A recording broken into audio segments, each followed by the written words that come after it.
One thing that we wanted to investigate, and we wanted to investigate it with you because it's really an important bill. It is the Surveillance State Repeal Act, H.R. 1466. And what this does is it completely repeals the Patriot Act and stops all the NSA spying, which has happened because of the Patriot Act. A lot of people might say that this is a really bad thing. A lot of people might say we'll never get this thing passed. But the guy who came up with the bill is from Kentucky, U.S. Representative Thomas Massie, and he's here with us now. Congressman, how are you, sir? Hey, thanks for having me on, Glenn. This is actually a joint effort. It's a bipartisan bill, and Mark Pocan from Wisconsin is the Democrat co-sponsor. Okay. The odds that this will happen. The odds that this will happen. Well, let me tell you what. Something has to happen. Something's going to happen because provisions of the Patriot Act will expire this spring. And if you remember, they tried to get those reauthorized while Harry Reid was in the Senate. Didn't happen. And so these things are going to expire if Congress doesn't do something. Amen. Of course, they're going to want to do a blanket reauthorization, but I don't think they have the votes to do that in Congress. So to get this discusussion started, we said, let's just repeal the whole thing. Okay, I'm in love with this act. I think what is happening in the with the government, with the NSA, is an abomination.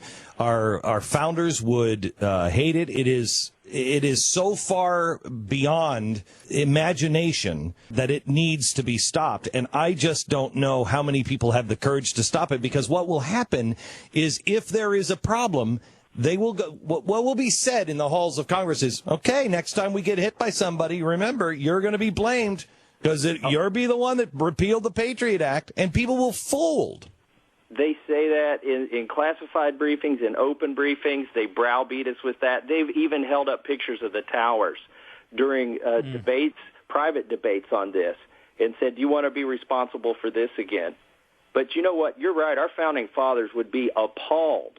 You know, some people think the revolution was about taxes or tea, but really it was sparked by this very issue. The Crown, King George II and King George III issued general warrants called writs of assistance. Yes. That allowed agents of the Crown to go anywhere, anytime, into anybody's place. They could write their own. They could write their own warrant, if I'm not mistaken. Yeah, and these warrants could be transferred, and they lasted until the king died. Okay. But at least they got some relief, right? Right. So right now we are doing all kinds of things because of the Patriot Act. Tell me specifically what this means if you repeal it. Give me both good and bad. Well, it would mean the mass collection and retention of everybody's phone records would stop immediately. That is the most significant thing that would happen. We also... Okay. Wait. Let's take this one at a time. Here's what makes me say that will never happen. Do you know how much money we spent on the NSA? You think that thing's going to go into mothballs? They'll never do that. They'll never stop that. Well, you know, if they would reassign their efforts, I'm not particularly upset with the money that's being spent to track down terrorists and to prevent another 9/11. I'm upset that it's being spent to spy on Americans. Yes, I agree. Definitely. That money to genuinely, you know, keeping our country safe, maybe doing things that would stop the next Boston bomber. Yes. Okay. All right. So the next thing. So basically, the collection of all of your metadata, your phone records, who you call, that would stop. And then also this PRISM program that harvests not just your metadata, but the actual content of your emails, that would stop, because in addition to repealing the Patriot Act, we repealed the 2008 FISA Amendments Act. Wow. You know, in 2007, George Bush got caught with his hand in the cookie jar.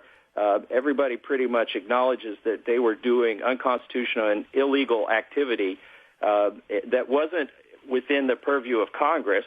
And so they said, okay, we'll do it legally now, but we need you to write some more laws. So in 2008, when they tried to bring this program that they were running illegally back under the law, they got Congress to expand the powers of the FISA Act, which has enabled them to collect not just your metadata, but your content. If they have reason to believe you're communicating with somebody overseas. And, of course, if your data goes to a server, how do you know that server is not in Iceland or Canada or, the router hasn't routed your traffic across international borders? So basically they've been harvesting all of this data.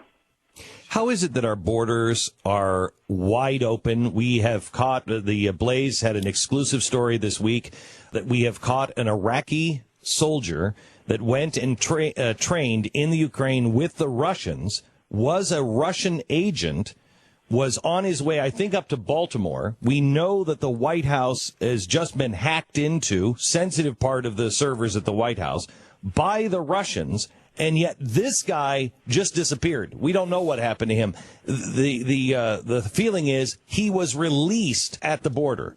How is it our borders are wide open, and yet the NSA has turned us into the bad guys and is spying every way imaginable on us?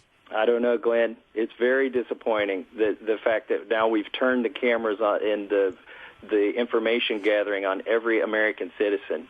As someone said, we're collecting more information on Americans in the United States in the name of terrorism than we are on Russians in Russia.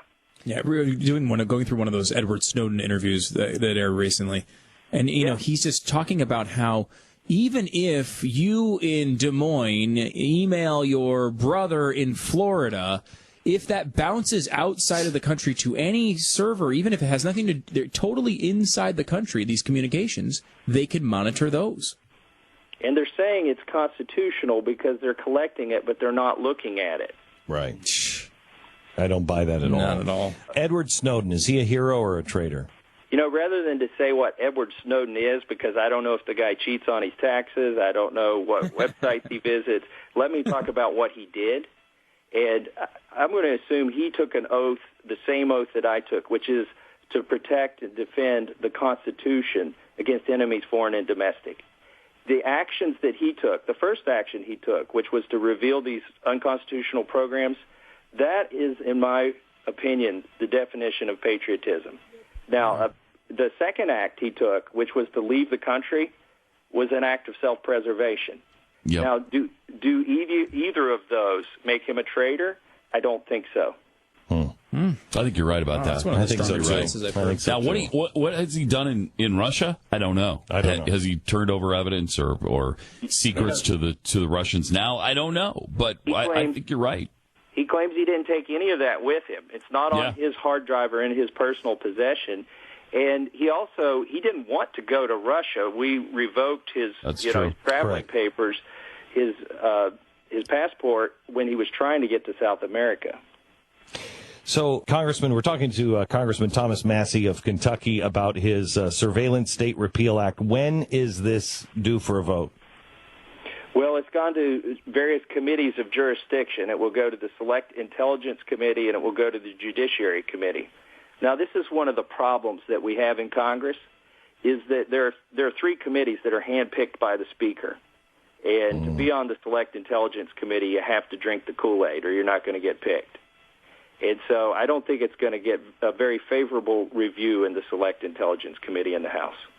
And so does that mean it dies there? Because I remember I'm just a bill on Capitol Hill. Well, that's the way he can die in committee. Stuff is supposed to go to committee. Now, the Speaker brings things to the floor without running them through committee all the time. So this could come to the floor that way. I will mention there are other ways to introduce parts of this bill, one of which myself and Zoe Lofgren from California did last summer as an amendment to an appropriations bill. One of the things that's in the Surveillance State Repeal Act is a provision that prevents the government from forcing companies to put secret backdoors in their products. Now, we attached that legislation to an appropriations bill last year, and it passed by a veto-proof majority in the House. And then, behind closed doors, it was stripped out of the Cromnibus. Jeez. These guys, man, we're dealing with some really bad dudes in Washington, D.C. I don't know how you keep your soul. But I spoke to another congressman just the other day, and he brought your name up as one of the really good guys in Washington, D.C. It was high praise coming from this man. Well, I appreciate that. Some days it's very discouraging when you get something passed with a veto-proof majority and then they strip it out behind closed doors. but you just got to stick with it. And there are lots of battles to fight. We can't fight them all alone. We need your listeners calling their congressmen and telling them to get on these bills, to become co-sponsors. That's how you get a thing up for a vote. All right.